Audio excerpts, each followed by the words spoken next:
Guys, gals, welcome to tonight's webinar. The topic tonight is what the ACS or Airman Certification Standards, what they really mean to you.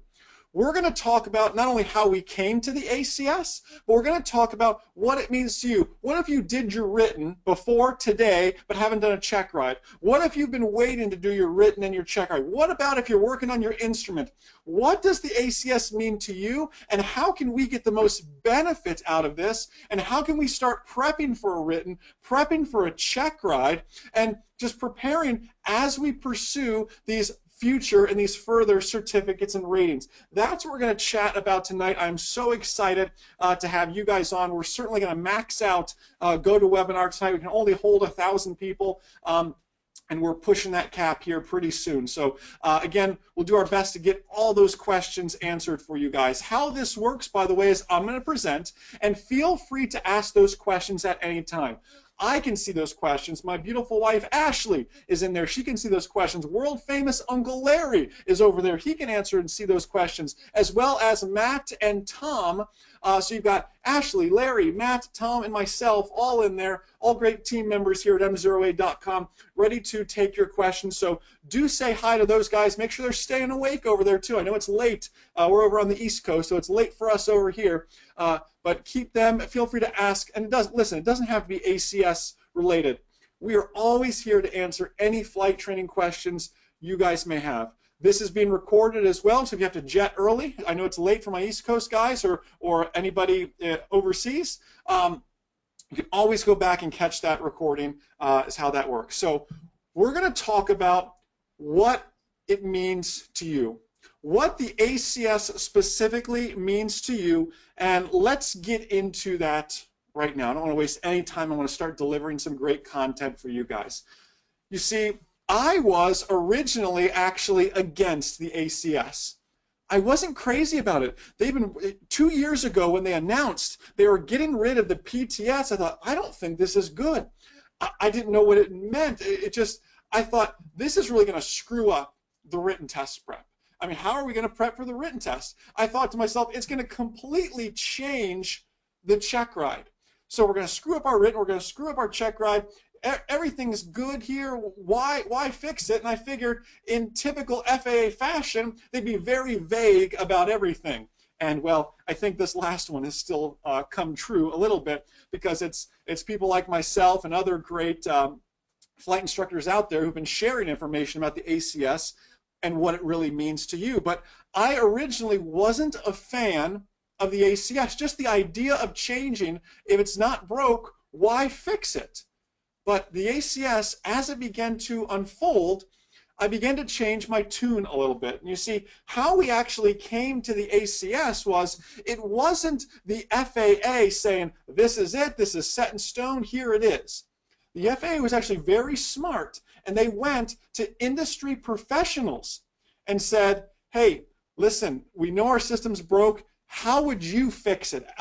Fellow CFIs, fellow commercial pilots, fellow industry educators, how would you fix our testing standards? And the ACS was born. You see, they took and placed tasks in context, making them more scenario-based. We've been talking about scenario-based training for a very long time. Now, the goal of all of this is increased risk management. How can we get better at making decisions in the cockpit? This is how we came to the ACS. It wasn't haphazardly. There was a lot of thought from your fellow flight instructors that came to make the ACS actually happen here. But I still had some objections. If it's not broke, why fix it? But then I was educated on that. And I'll use the DECIDE model as an example. Previously on a check ride, the check ride examiner could go up to you and say, Jason, tell me the DECIDE model. You go, okay, that's an acronym. The D stands for detect. The E stands for, and you go through the entire checklist and you just tell them what the acronym stands for. But what do you actually learn by just rattling off acronyms to somebody? All you're proving is rote memorization. I learned how to memorize this. That's all you're really proving to yourself. So instead, on a Checkride, the examiner is going to say to you, give me an example of how you'd work through the DECIDE model. Or better yet, let's say you're having an electrical issue, work me through the DECIDE model. You'd say, okay, first I would detect there's an issue. I would see my low voltage light come on. I would see the ammeter low. I would then estimate, if I don't take action on this, what is going to happen. I would then choose the outcome, and you just go through the DECIDE model and explain it and give it context. Gone are the days of just spitting out acronyms at people, and now it comes time to put them into context. You see, in the real world, if your engine were to quit, you're not going to really sit up there and go, okay, I remember I learned that DECIDE model. So as my prop stands still in front of me, I'm going to detect there's a problem and go through it. It's just silly. What happens when things hit the fan and we really have to make those decisions? You need to be doing this without even thinking about it. And let me help put that into more context for you. Let's use that engine failure in flight as an example. Here on my left, you'll see the PTS. On the right, you'll see the ACS for the exact same task, an emergency approach and landing, a simulated engine failure. The objective for the PTS to determine that the applicant exhibits satisfactory knowledge. Let's just stop right there. How vague is that? And certainly subjective is it? Who decides what satisfactory knowledge is? Well, it sounds like it's in the eyes of the examiner, isn't it? Exhibits satisfactory knowledge of the elements related to emergency approach and landing procedures. Okay. Analyzes the situation and selects an appropriate course of action. Well, what if there's multiple courses of action that are equally as good, but the examiner thinks one is better than the other, and you think another one is better than the other? You see where it's very subjective with this. Establishes and maintains the recommended best glide speed plus or minus 10 knots. I'm fine with that one. Selects a suitable landing area. Well, what's suitable to you may not be suitable to me. Plans and follows a flight pattern to the selected landing area considering altitude, wind, terrain, and obstructions. Great.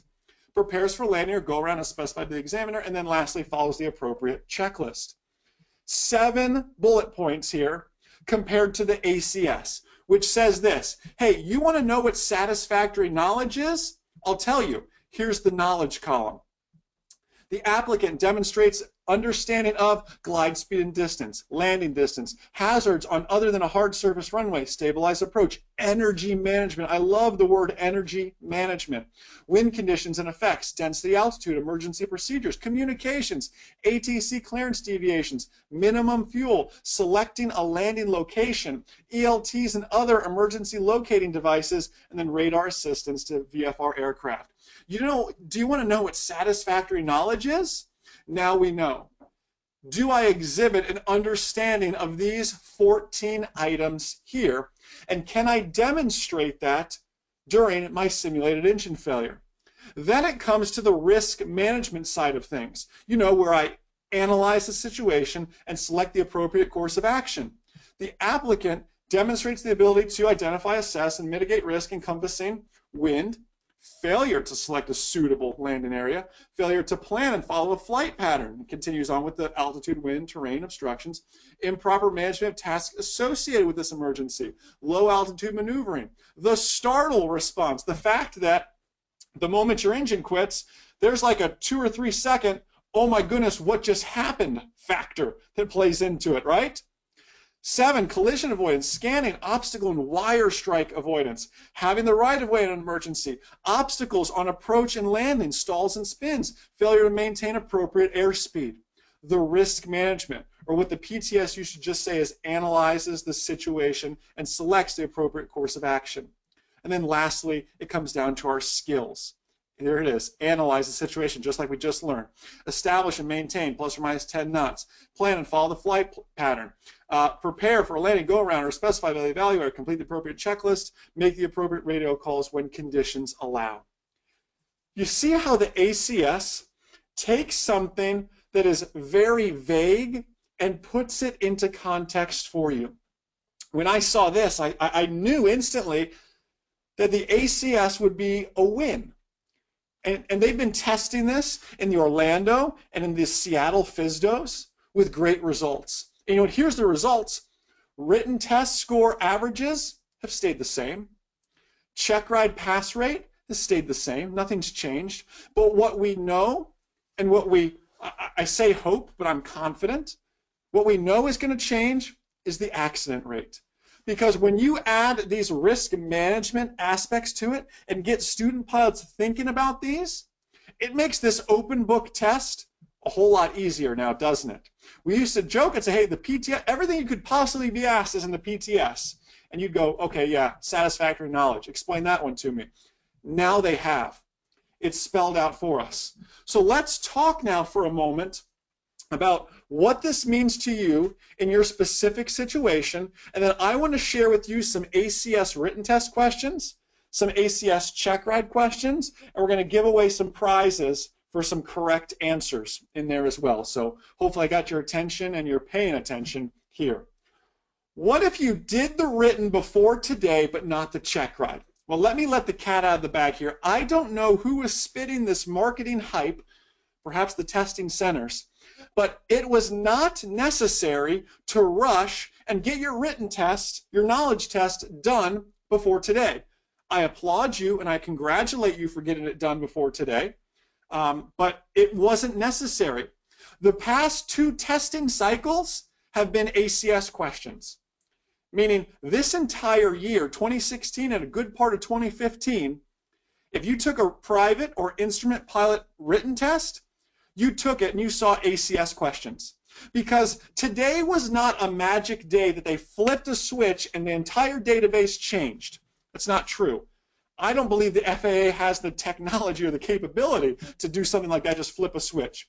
Because all they've really done is they've taken questions out and rewritten certain questions so they appear as new questions so far. That's what's really been done. We've lost the LORANs and the microwave landing systems and the ADF and the blowing sand and all those silly type questions that just don't really pertain to us. So again, I applaud you if you did your written before today, but it wasn't totally necessary because you would have gotten the same test yesterday and you'd get the same exact test tomorrow. It doesn't matter. But again, congratulations on getting it done. So what if that is you? What is your Checkride going to be like? Well, with the ACS, I told you, everything is moving to more scenario-based type questioning. But who on here has done a Checkride that wasn't scenario-based? You plan across country. They plan and they say, what kind of airspace is this? What would happen if this? Checkrides have been ACS all along. Good flight instructors have been teaching ACS long before it ever had a name. It's scenario-based, real-world training. So how should you prep for your upcoming Checkride? Learn everything you can. Place it in a scenario. Real-world, context-based training. Become the best pilot you can be. Rote memorization is a thing of the past now. Do you understand? I'll explain more about that here in just a bit. Now, what if you need to take the written? Now, if you need to take the written, you need to be very careful with how you prep for the written. I'm going to share more on this in a future slide, but you need to be very careful with how you prep. Because gone are the days, like I said, of rote memorization. You see, we've been calling it the FAA written test for all this time, but that language is actually incorrect. Because it's meant to be, it's officially called the FAA knowledge test. And the FAA realized that it was no longer a knowledge test, it was certainly just a written test with rote memorization. Who can memorize the most questions and the most answers? Perhaps you've seen gouges on the internet that literally say, if you see the number 23, the multiple choice answer is always the highest one. If you see 7 degrees Fahrenheit, the answer is always this. Literally, those kind of gouges are out there. And they're just not going to work anymore. You cannot prep for the written how you have previously. These weekend crash courses where you just go somewhere for a weekend, lock yourself in a hotel room with a group of fellow pilots, student pilots in your shoes, and cram, Friday, Saturday, take the test on Sunday. It'll work, but you're going to get in the 70s because the FAA is no longer releasing the database to anyone, not Jason Schappert, not John and Martha King, not Sporties. It doesn't matter who. So how we prep for the written, you have to take extreme caution. Make sure and you don't have to use us, I don't care who you use, but whoever you use, make sure they are up to the new ACS guidelines. Myself and the MzeroA.com team have only slept like 4 hours for the past 2 months each night because we've been converting our private and our instrument pilot course over to ACS, and our written and our Checkride prep is 100% ACS. So if you're a ground school member of ours, you're in good hands. And if you're thinking about becoming one, well, we can talk certainly later. But you see, everyone is sweating this written test, but even still, the Checkride is really the biggest change. Because on the Checkride, we're no longer just saying exhibits a satisfactory knowledge. We're going through and we're spelling out each item. Gone are the special emphasis areas. Who remembers special emphasis areas? We've now taken the special emphasis areas and we've put them into context as well. So everyone's been sweating the written to get the written done in time, but the written's been changing over time, over the past year anyways. The Checkride is really the big thing that flips today. And really, if you've been prepping how you should for a Checkride, you're going to be A-OK with that. Again, I'll share with you more about the written, more about the Checkride here in a second. Let's share and let's do something fun. I want to share with you some example written test questions. Again, we've spent the past month rewriting our entire private pilot, instrument pilot, and commercial pilot written test prep boot camps, our online ground schools, to make them more than and beyond ACS compliance and guidelines. So I want to share with you some of those example written test questions so you can see how these questions are becoming more scenario based. And here's how we're going to do this. I don't know who's the least busy over there between Ashley, Larry, Matt, and Tom. I'm sure you're all busy with that. First correct answer that comes in on this, all I want is an A, B, or C. First correct answer on this gets a t-shirt. And if Matt, if you'll reach out to them, grab their t-shirt size and their mailing address, and let's make a list for Stacy to mail out to them in the morning. Cool? Let's do that. First question. From which primary source should you obtain information regarding the weather expected to exist at your destination at your estimated time of arrival? Should it be A, the weather depiction chart, B, the radar summary and weather depiction chart, or C, the terminal aerodrome forecast? Let me look through. Oh, go to webinar. I crashed go to webinar, didn't I, Matt? I apologize for that. Sorry if it's lagging. I guess everybody tried to type all in at the same time here. But the correct answer, and if Matt, once you have, Michael D is our winner with that. The answer is C, our TAF, our terminal aerodrome forecast. And Matt is reaching out to Michael D right now to grab that information. I got a bunch more questions coming, don't worry. But see how this question is phrased here. From which primary source should you obtain information regarding the weather expected to exist? There's your buzzword, at your destination at your estimated time of arrival. You would say, okay, this is cross-country flying type question. Well, weather depiction chart just kind of shows my METARs, and that's current stuff. Radar summary and weather depiction chart, no, that can't be it. I need to see the future. I need to see the forecast. TAF is my example there. Congratulations, Michael D. MzeroA.com t-shirt heading your way. Next opportunity to win a t-shirt. Ready? Here it comes. What action should be taken if hyperventilation is suspected? Should you breathe at a slower rate by taking very deep breaths? Should you B, consciously breathe at a slower rate than normal? Or C, consciously force yourself to take deep breaths and breathe at a faster rate than normal? Again, placing things in context for us. I'm flying, hyperventilation perhaps is suspected. Who has my correct answer there, Matt? Mark S. Mark S. Congratulations, Mark. You are correct with that. The answer is B. Matt's emailing you back right now, or messaging you back right now. Needs to grab t-shirt size and mailing address for you. And congratulations on the MzeroA.com shirt. Again, what action should be taken if hyperventilation is suspected? The previous question used to say, if you hyperventilate, what should you do? Or what's a symptom of hyperventilation? You know, instead, we're saying, you're flying along and you suspect hyperventilation. And look how the question is worded. We're just trying to place things into context for you. So here's the question. How do we prep for the new written test? Again, gone are the days of rote memorization who can, let's see every question, let's see every answer, let's memorize absolutely everything. We just can't do that anymore. In fact, I've been saying for the past 10 years, and I'm finally excited to be done saying this, that I used to say all the time, my longtime online ground school and Pilot Center Circle members will, this is a very familiar phrase to you.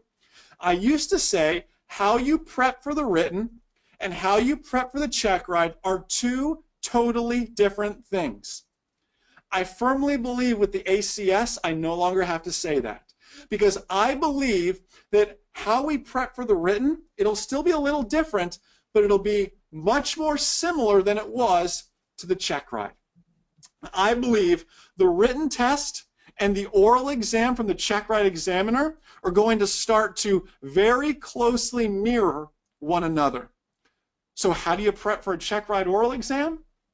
Well, I get out there and I practice. I do mock Checkrides like we do with our ground school members the last Monday of every month. I get out there, I have to be quizzed, I have to be asked these questions, I have to be thinking out loud. I have to really know my stuff. You see, if you prep for the written like we used to, which is just memorize questions and answers, and you don't really get a lot of value out of it, you may pass, but it's going to hurt real bad. I'm talking 70, 72 type scores. You're going to get by the skin of your teeth. But if you go in with the mindset of I'm ready to learn, and what can I take out of this situation, you're going to do A-OK with it. Get back to being a knowledge test, not just a written test. Take in every little bit of information you can. We cannot memorize questions anymore. If you know your stuff, you'll be A-OK on the written test, or correct me, on the knowledge test. That's it for the written. Let's talk Checkride now. How is the Checkride different?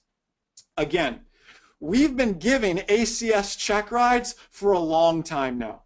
They just didn't have a name. Good and great CFIs have been teaching ACS for a long time. It just didn't have a name. We just called it scenario-based training for the longest time. And now it finally has a name and a home. How is the Checkride different? Everything is spelled out. We used to think the PTS is an open book test. Wait until you open up the ACS. It's all scenario, it's all context-based. Let's share now some example Checkride questions. This one's going to take a little bit more typing on your part, so be ready. First correct question, or first correct answer gets an MzeroA.com t-shirt. You ready for this one? Again, very scenario-based type questioning. Question number 1. You're flying a fixed pitch airplane with a float type carburetor. What would the first sign of carb ice be? Fixed pitch propeller airplane with a float type carburetor. What would the first sign of carb ice be? Matt is scouring, waiting for a right answer. I know when everybody types all at once like that, I think we're crashing GoToWebinar slowly. Still waiting for a correct answer, Matt? He's looking. He's looking. Like a sip of water. John P. John P. John, congratulations. The answer, by the way, is a decrease in engine RPM. Again, let's go back to that question. Again, John, Matt's going to message you right now and grab that information he needs to send you that shirt tomorrow. Let's go back. Again, very real-world Checkride type question. Assuming let's say you're flying an older 172 like mine. You're flying that older 172 Lima model, which has a fixed pitch propeller, float type carburetor. Jason, what would the first sign of carb ice be if you're just flying along a cruise flight? The first sign would be a decrease in engine RPM. Why would I get a decrease in engine RPM? And you can see how the questions continue and they build off one another on our check rides. You know, this is something I've been doing for years with our online ground school members, asking these scenario-based type questions to help them not just pass the check ride, but to be safe real-world pilots.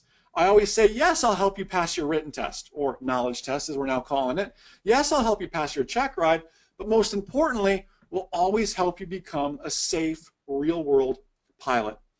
Let's look at another question here. Ready for this one? This one requires a little bit more typing as well. Your route of flight involves flying through a military operations area, a MOA. What concerns do you have? I have a few listed on mine, Matt. I'll take, you know what I'm looking for. I'll take even just one of those, whichever was the first one that comes in. Any of those there. So your flight planning, perhaps it's your cross country, you're fictitiously planning for your check ride. It involves a flight through a MOA, through a military operations area, and the examiner says, hey, what kind of airspace is this? You go, oh, that's a military operations area. Can you fly through it? Well, yes, I can.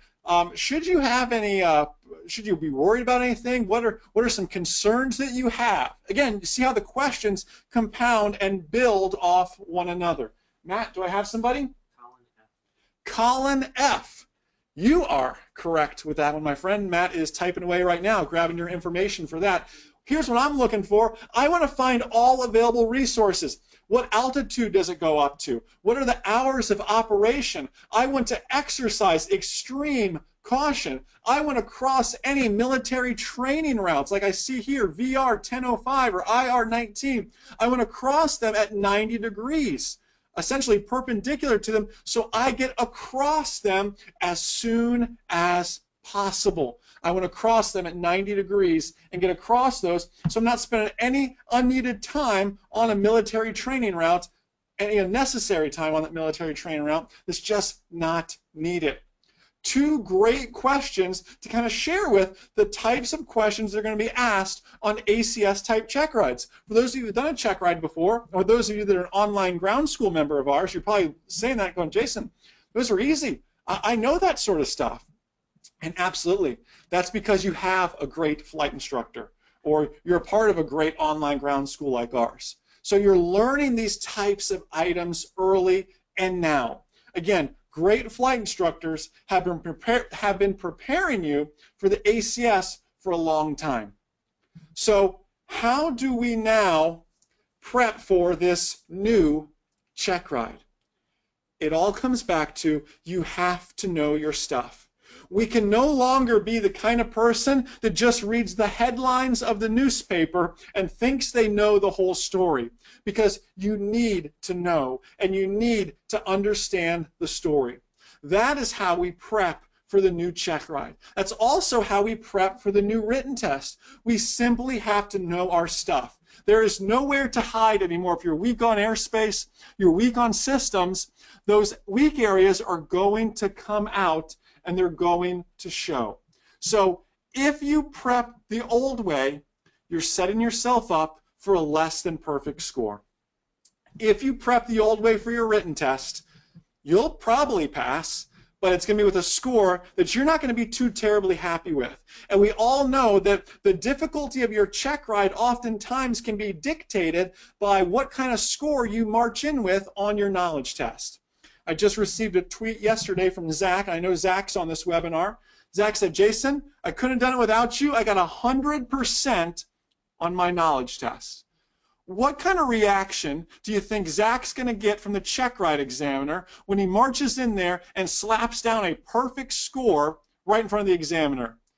He's going to know Zach means business and Zach knows his stuff. As opposed to, what if Zach got a 70?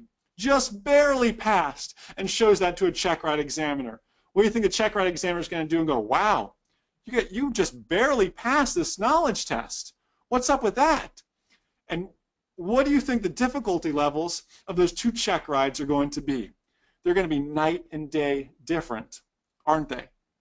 If you prep the old way, you're setting yourself up for a less than perfect score. Listen, like I shared with you guys, we have been working crazy hours to get our course up to ACS standard. Our entire online ground school for private, instrument, and commercial pod. Commercial pod ACS is not even official just yet, but we're there already for you guys, is already up to ACS guidelines. So gold members are already enjoying the FAA written test prep boot camp, the unlimited FAA written practice test, I can endorse you for your knowledge test. All that sort of stuff is there for you guys.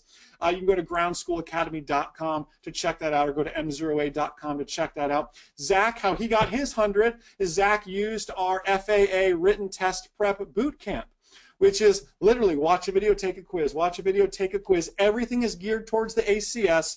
Everything is scenario-based. Everything is broken down, explaining those hard to explain, hard to answer questions, and breaking them down into plain English. I always say, if you guys love the free videos we put out there on YouTube, imagine how good the videos are when you pay for them and you become an online ground school member, or check out the FAA written test prep boot camp.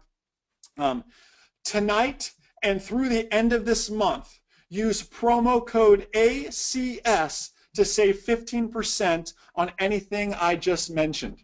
If you want to become an online ground school member, tonight is your night to take action on that. Save 15% on the lifetime of your membership using promo code ACS.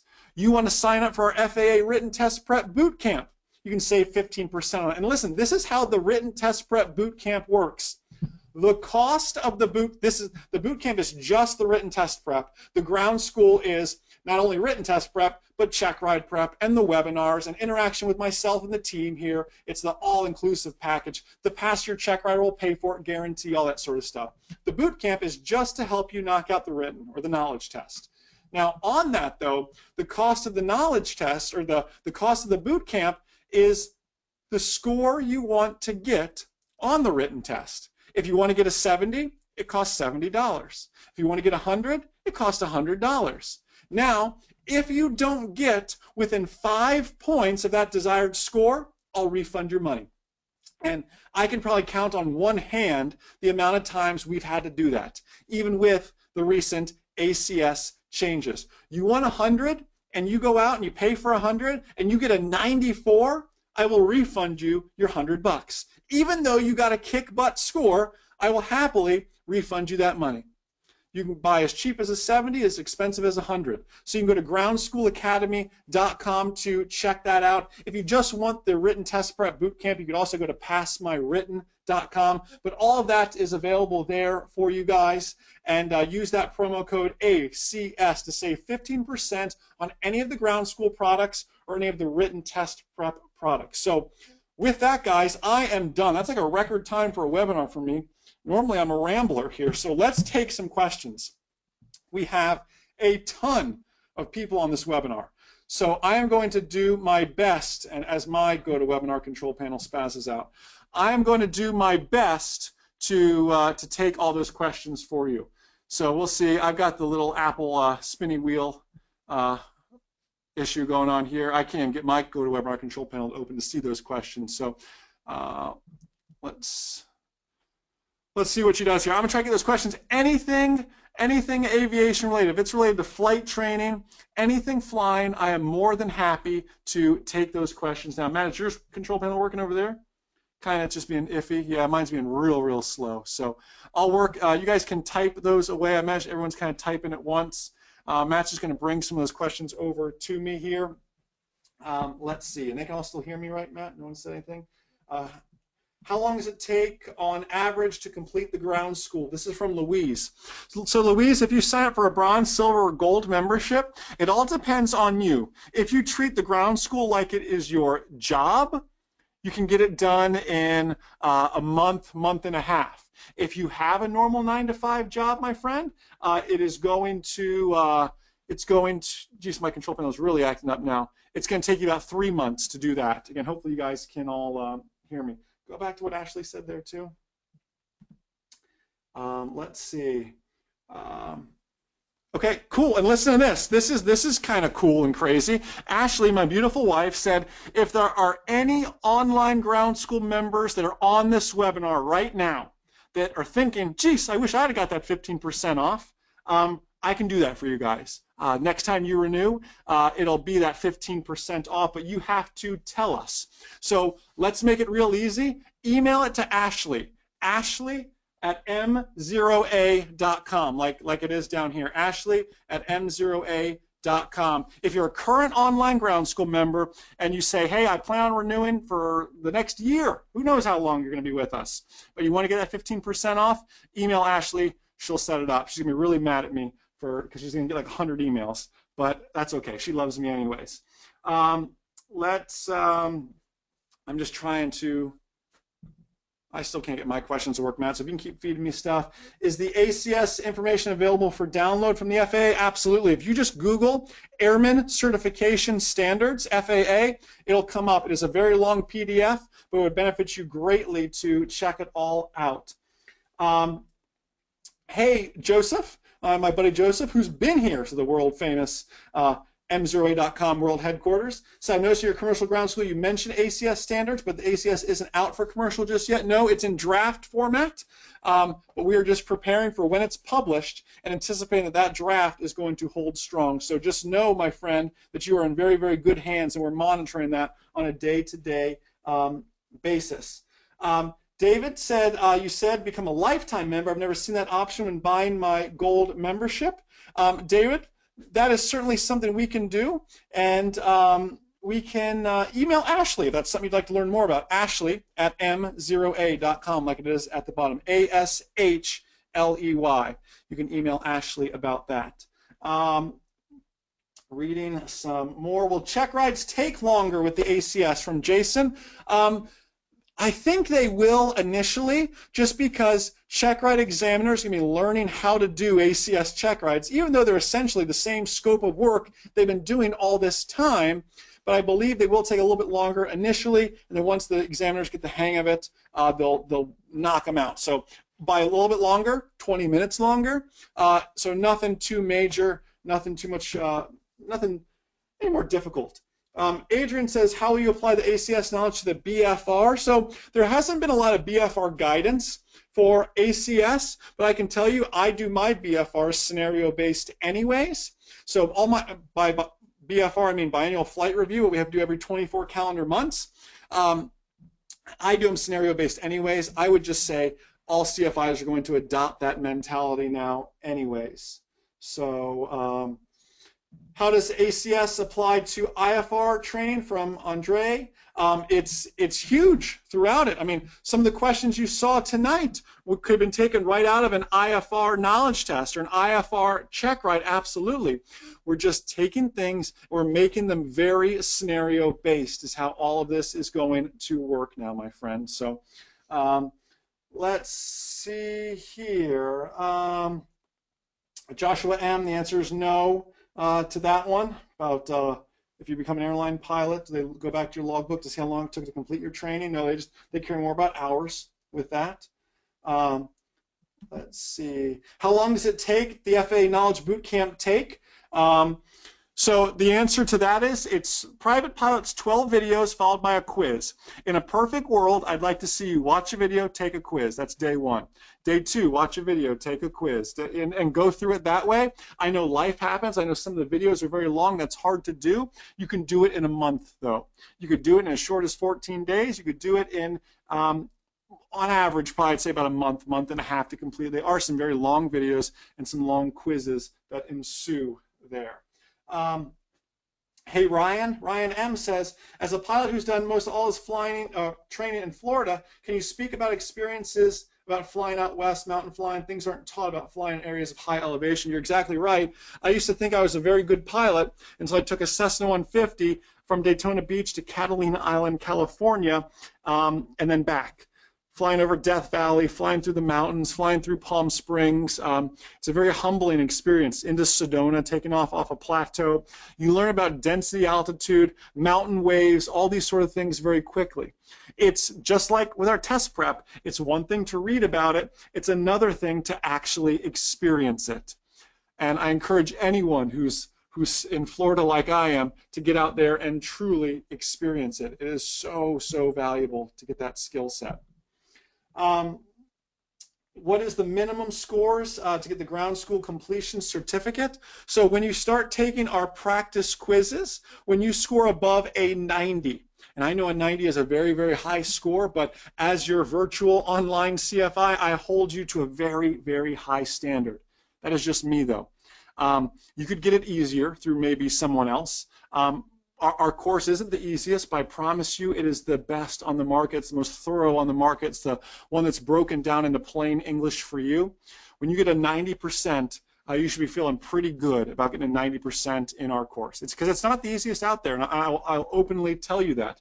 We're going to challenge you with some questions because I'm not just prepping you to pass a written. I'm not just prepping you to pass a Checkride. I'm prepping you to be a safe, real-world pilot and make smart decisions. But 90% triggers that auto endorsement. No ACS for CFI Checkride yet, Andy, but that they say it's coming. They say by the end of the year. I don't think that'll really happen, but we'll see. So, what my question? Oh, all right, my questions. So my questions like literally finally popped up. Now if I can only scroll down through them, there's just so much stuff in here. I don't think it's my computer. I think it's just GoToWebinar with 1,000 people on it. Let's see. Is that a good one for me? Do I have to retake my written test again because of the new ACS? No, you do not. If you've passed your written test before, well, again, it's been ACS all this time. Don't let anybody tell you otherwise. It's been ACS all this time. So do you have to take it again? No, and you're still good for those for 2 years as well. So we have that. How is the CFI initial going to change? Again, we don't know that until the ACS comes out. So for now, it's the same as it's always been. And I'll keep you up to date once it changes officially for commercial and then officially for CFI as well. Do I have FOI test prep? Not this moment, but we will by the end of the year. Hey, Willie, good to see you on. We're just reading some, there's just a ton of questions I'm just reading through, guys. Again, and I'm happy, it doesn't have to be ACS, I'm happy to chat about anything. I'll take a few more questions here and then we'll wrap this thing up. But I'm just so just excited to share this with you guys here. Just reading some more again. Is there a knowledge boot camp for the commercial? There's not a FAA written test prep boot camp for commercial yet. There will be. But if you're a ground school member, at the end of each module, I give you those scenario-based ACS-like questions at the end of those. And we've had success with those prepping for the commercial pilot knowledge test. So that's been very good for us now. So you have that. I feel like we've already seen a lot of these. They just kind of keep popping up again and again. What's the longest video for the private pilot? Probably the VOR videos, I would say, are the longest just because it's such a technical subject. I think the VOR video is around 20 minutes long. You know how tough VORs are, so just I could teach VORs for days. So for private pilot, VOR video is probably the longest one in the ground school. Nothing for multi-engine check rides yet, Denise. Bunch of congrats, and I think we're awesome. I appreciate that. Shouldn't affect the 141 school immediately. They're going to have to update their TCOs and everything else, but that'll all come in due time. Is there a logbook app for iPad I like to use? I've actually just, with the recent ForeFlight update, been using the ForeFlight logbook. Matt, what do you use again? You use My Flight Book? My Flight Book is what Matt uses. So we just all use our different stuff, and it works out. What's this one? Are you the one in the videos? Yes, so I am the one in the videos, almost every video except the aeromedical stuff. I'm in there with world famous Uncle Larry. So make sure how I teach works for you guys. I know I talk fast. I know I can be very verbose sometimes. I'm certainly well aware of those. So if I'm a little bit too much for you, you might want to look somewhere else as well. It's just being honest. But if you love my teaching style, if you love the ability to break those complex subjects down to plain English, it'll be a win-win for you, no doubt. So Just reading. How many hours do people typically solo? It depends. I mean, I've seen solos as short as 5 hours. I've seen some as long as 60 hours. I don't know if they have a national solo average, but I've had to guess it's probably around 25 hours or so. So that's cool. I'm going to take one more question here, guys, then I'm going to wrap it up. Again, groundschoolacademy.com to check everything out. Use promo code ACS. That goes for current ground school members as well if you want to save some money, and new members as you sign up. We do webinars. If you're a gold member, we do webinars like this every Monday night. I'm here for you guys. So every Monday night we do, obviously it's a much smaller group, much more intimate group. I'm able to take each and every question just about, and I really get to learn and meet so many of you guys. By the way, we have a big speaking tour coming out. I'm going to be traveling the country actually in 2.5 weeks, 3 weeks. We leave for Europe. I'll be at Aero Expo UK. I'm doing a seminar in Dublin. I'm doing a seminar in Frankfurt, Germany area. We'll be there. I've got seminars in Florida, California, Texas, New York, all the AOPA fly-ins, Oshkosh, all that stuff. The website is not done yet. But you can go see it because I'm okay with that. If you go to goodpilottour.com, goodpilottour.com, again, don't judge the website. Website's not done yet. The video up there is like an old one from last year's Good Pilot Tour. But you can at least see the dates and locations of where we'll be, as well as those, most of those are Facebook events as well that you can check out and see. So hopefully we can meet one day and you can see this great new seminar I have coming up. Matt, can you pick me out one final question to take? And then we will wrap this thing up. Appreciate you guys just kind of hanging out with us so long. Really means a lot. Matt is just working over there trying to find one good question to take as we wrap this thing up. Again, guys, the ACS, I believe, is really a win for us with this. It is going to make us safer, smarter pilots like I talk about so much. Last question I'm going to take is from Doc. Hey, Doc. Says, are the Checkride tolerances the same? For example, the PTS had plus or minus 100 with -0 and final approach. Yes, absolutely. That's the beauty of this. So the tolerances, plus or minus 100 feet, plus or minus, all that stuff is the same from PTS to ACS. So those numbers haven't changed. The biggest change to the ACS is this risk management. And it's putting things into context for us. You see, guys, the ACS is a win. I think it's going to be a great thing for you. It's going to be a great thing for us as flight instructors, and I'm excited to go on this journey with you guys. I hope you guys took action and checked out our #1 rated online ground school at groundschoolacademy.com. I thank you guys for being a part of this MzeroA Nation. You guys are the reason we get up so early, stay up so late, do all the crazy things we do.